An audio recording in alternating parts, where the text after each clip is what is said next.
Wow, what a welcome.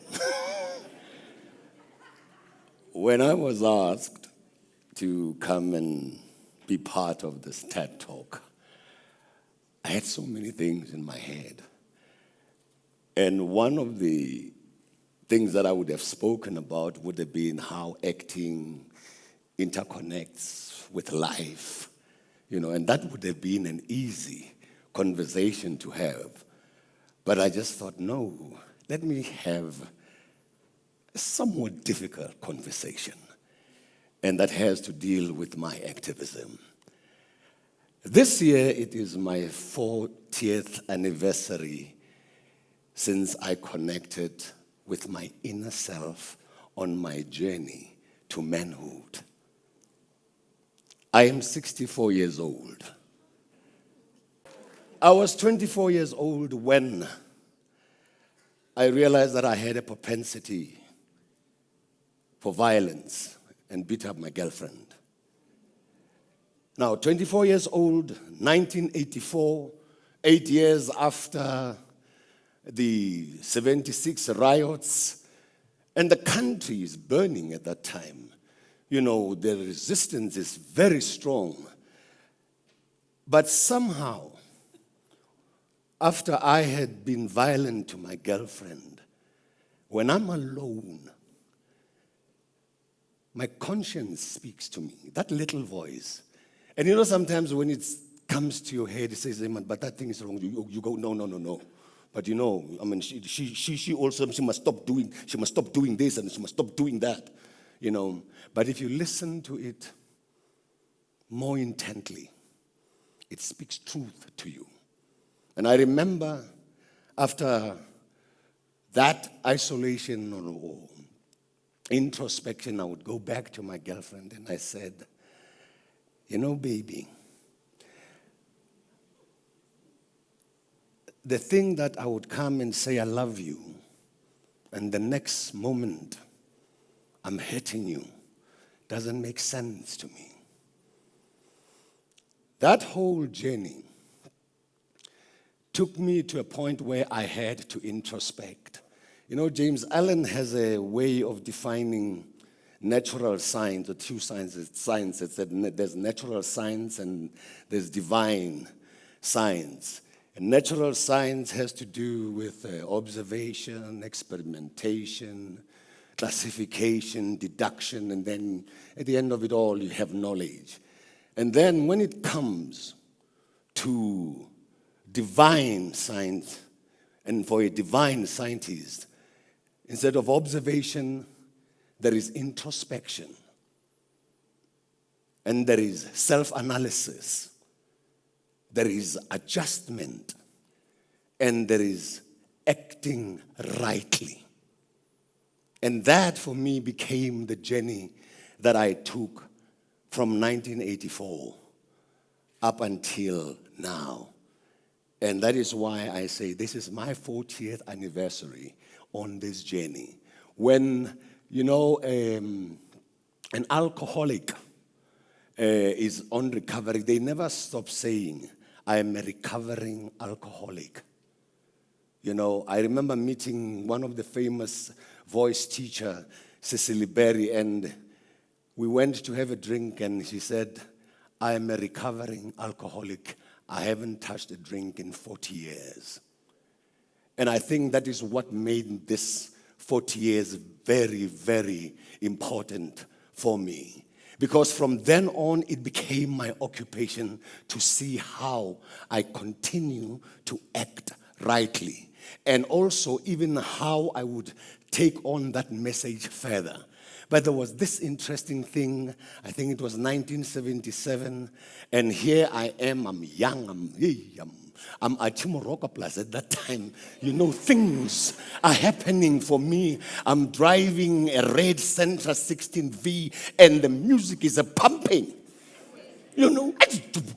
And I am so rude on the road, and I'm like, giving a finger there, giving the finger.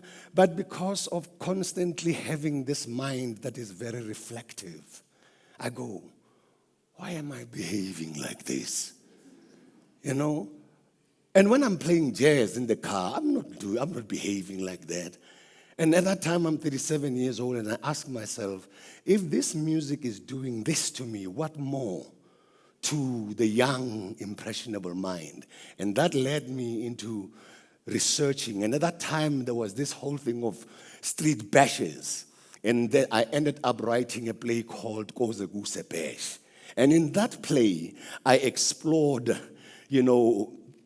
gender relations, dealing with a hand-packed man, and on the other hand, a mother who was not very responsible to a child, and also the love affairs between a thug, Joe, and an innocent girl, and issues of rape. But as I was doing those things, I was doing them unconscious that I am actually dealing with gender issues. I remember John Machikiza, the late John Machikiza, was the associate artistic director of the market.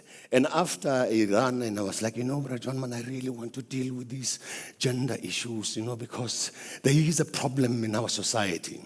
But Brother John said, but you're dealing with this, you're dealing with that, you're already doing that. So subconsciously, this thing stayed with me and just connected with me until 1998, where I heard of four young men who wanted to do a play.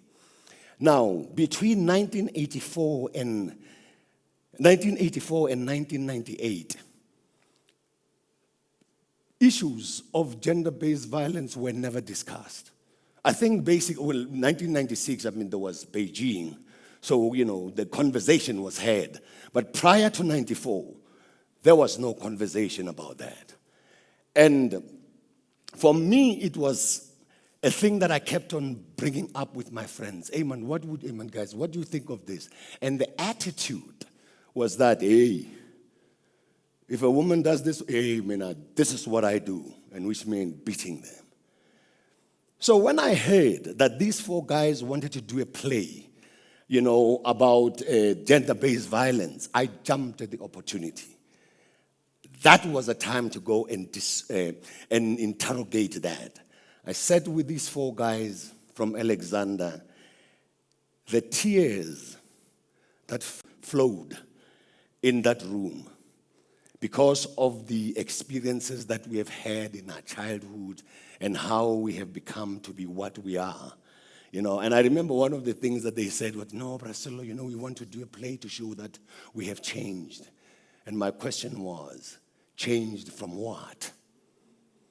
The play became a journey of showing how we have changed. And it was in 1998 when I dealt with a play that dealt with a toxic masculinity. The play was called Komeng, and Komeng is a Sotho word that means going to initiation school, where one goes for the rite of passage. We use that actually as a metaphor for psychological initiation. And one of the stories, one of the lines that was in the play was, today I have realized that I'm a human being first and a man after. I would like to leave you with this anecdote. A carpenter is working in his workshop. He's got a 7-year-old boy. And the boy keeps on saying, Daddy, what is this? Daddy, what is this? And that is distracting the old man from working. In the workshop, there was a map of the world on the wall. The father tore it up, removed it from the wall, tore it into pieces, got sellotape, and said, put this map together.